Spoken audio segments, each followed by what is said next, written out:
The Hollywood Book of Death is basically a book that feels like it was written for me. Of course, that wasn't the case, but it's one of those books where I just feel like you're speaking to me on all levels, and I absolutely adored it. It's very well written. It's written by James Robert Parish, and it explores all facets of deaths of Hollywood stars.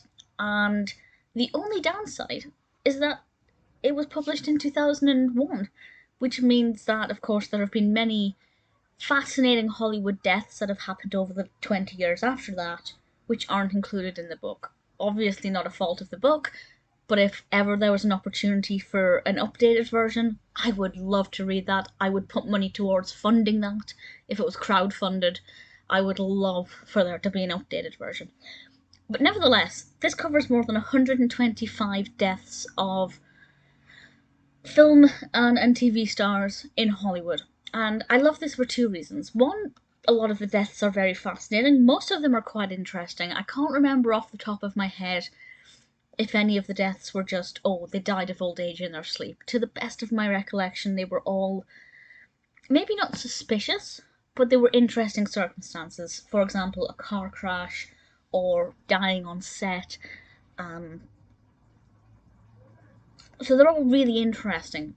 But what I like as well is that for most of the entries, there's also quite a bit of text about the actor themselves, who they were, where they came from, how they entered Hollywood, what their career was like. And that's really fascinating because I wasn't aware of all of these individuals. Of course, a lot of these celebrities, to use maybe a more unpopular term, a lot of these individuals, I'm well aware of their careers and I've been a fan of their work and knew quite a bit about them. But it was nice to have a bit of background. But in a lot of cases, I hadn't heard of a lot of these people. And it was really interesting to learn a bit about who they were. I have gone on to watch some of their films and learn more about them. So it's really, really informative.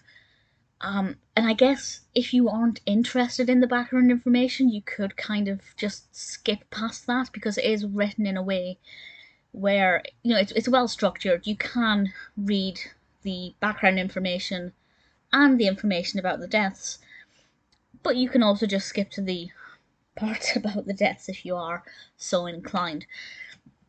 It is. When I first got it, I assumed it would be chronological, but it's actually split up into different sections as well.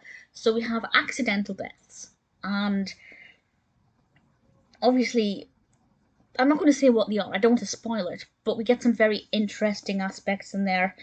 Um, Basically, deaths that could have been quite easily avoided. A lot of them are kind of circumstantial.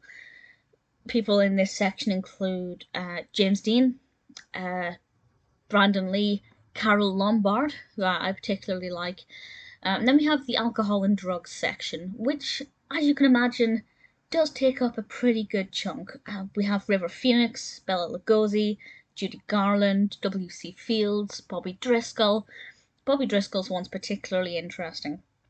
Then we have In Obscurity with W.D. Griffith and Mary Pickford, Norma Shearer. Needless to say, the murders section was very interesting. And yes, this does include the murder of Sharon Tate. We also have Tupac and various other individuals. It's tastefully written, but it also does, it doesn't read like a dry obituary. It is quite exciting, but it's tastefully done. Natural causes, which are obviously people who have died mostly because of health reasons. John Candy, which I always think is a particularly interesting one. Lucille Ball, Clark Gable, Greta Garbo. This is probably the biggest section. I'm not 100% confident, but I think this is probably the biggest section. Audrey Hepburn, Rock Hudson. Absolutely fascinating individuals. And it doesn't just say, they died of a heart attack. It actually talks about the circumstances, the days leading up to it. Very, very well researched and well written and well presented information. There's also the puzzling deaths and the suicides. The suicide section is definitely very triggering, certainly for me at least. And the puzzling deaths, well, let's just say Marilyn Monroe and Elvis Presley are in that section. Bruce Lee, Natalie Wood. If you have any thoughts on Natalie Wood's death, I'd be very interested to hear them. I'm always curious to know what people think about that, because I still think it could have been an accident. I don't think there's anything necessarily suspicious about it, but that's just me. Definitely elements in here that made me want to go and do further reading into certain individuals and their deaths, which of course I did do. Absolutely beautiful book. It's over 400 pages, beautifully published, beautifully written, fantastically researched, well presented information. Obviously, some individuals have larger sections than others, but generally speaking, it's pretty balanced. A lot of fantastic information. As I said, if James Robert Parish or anybody, the publisher, who published this? Actually, that's a very good question. McGraw Hill. It's published by McGraw Hill. If McGraw Hill ever wanted to do an updated version and they wanted to crowdfund it, I will give you anything that I can, because I would love an updated version. And needless to say, the deaths of two of my favourite people in the world, Carrie Fisher and Debbie Reynolds, would definitely be in this. That would definitely be coming under the puzzling deaths with regards to Debbie Reynolds. Is it possible to die of a broken heart? Debbie Reynolds says yes. And of course, Carrie's is also kind of puzzling, because she died with drugs in her system. Obviously, it's Carrie Fisher, of course she did.